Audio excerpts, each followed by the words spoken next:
To'raqulov Alisher aka. Men Ipoq mahallasida ijtimoiy xodimman. Ismim Ziyayev Sherbek Abdutolibovich.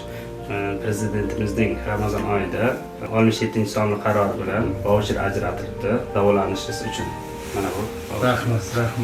Men Oltinsoy tuman Ipoq mahallasida yashovchi Qoraqulov Alisherman. 67-qaroriga asosan menga prezidentimiz mana shu voucherni bergan ekan. Prezidentimizga katta rahmat. Uzoq umr tilaymiz. Baxtli bo'lsin. Mana elimiz uchun katta xizmat qilyapti. Umrlari uzoq bo'lsin, tanijonlari sog' bo'lsin. Hamisha elimizga xizmat qilgani uchun katta rahmat. Sog' bo'lsinlar yana bir bora. O'zbekistonimizni, xalqimizni baxtiga hamisha sog' bo'lsinlar. Tanijonlari, umrlari uzoq bo'lsin. Katta rahmat, sog' bo'lsin. Men Oltinsoy tumani Botash mahallasidan Qurbonullo Hafiz bo'laman.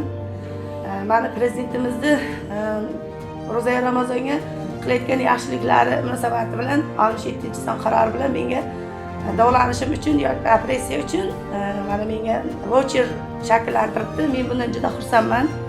Prezidentimiz borlariga shukr, mana ijtimoiy xodimlarga ham borlariga shukr. Men bundan juda ham xursandman.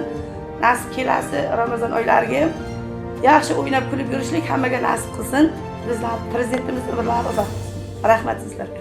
Men Pardayeva Umarnisa Ipoq mahallasidan mana prezidentimizga kattadan katta rahmat. 67-qarori bo'yicha Ramazon oyi voucher davolanishim uchun voucher ajratibdi. Kattadan katta rahmat bu prezidentimizga. Doimo sog' salomat, boshimizga omon bo'lsin.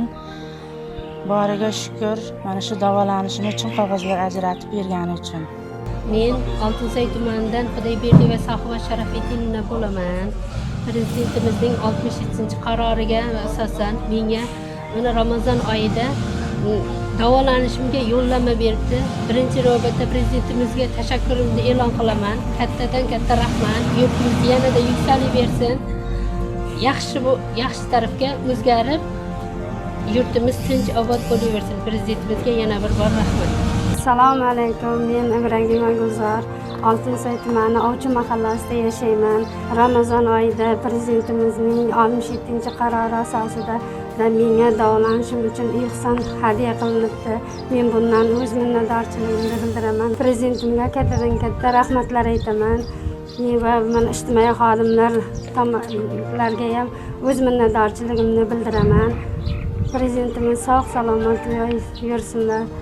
Men Abdurahmonov Anvar, Oltinsoy tumani Og'aymurat mahallasida yashovchi fuqaroman. 67-qarorga asosan Ramazon oyida davolanishim uchun yo'llanma ajratildi. Buning uchun hurmatli prezidentimizga kattadan katta rahmatlar aytaman. Yurtimiz tinch bo'lsin, yurtboshimiz omon bo'lsin.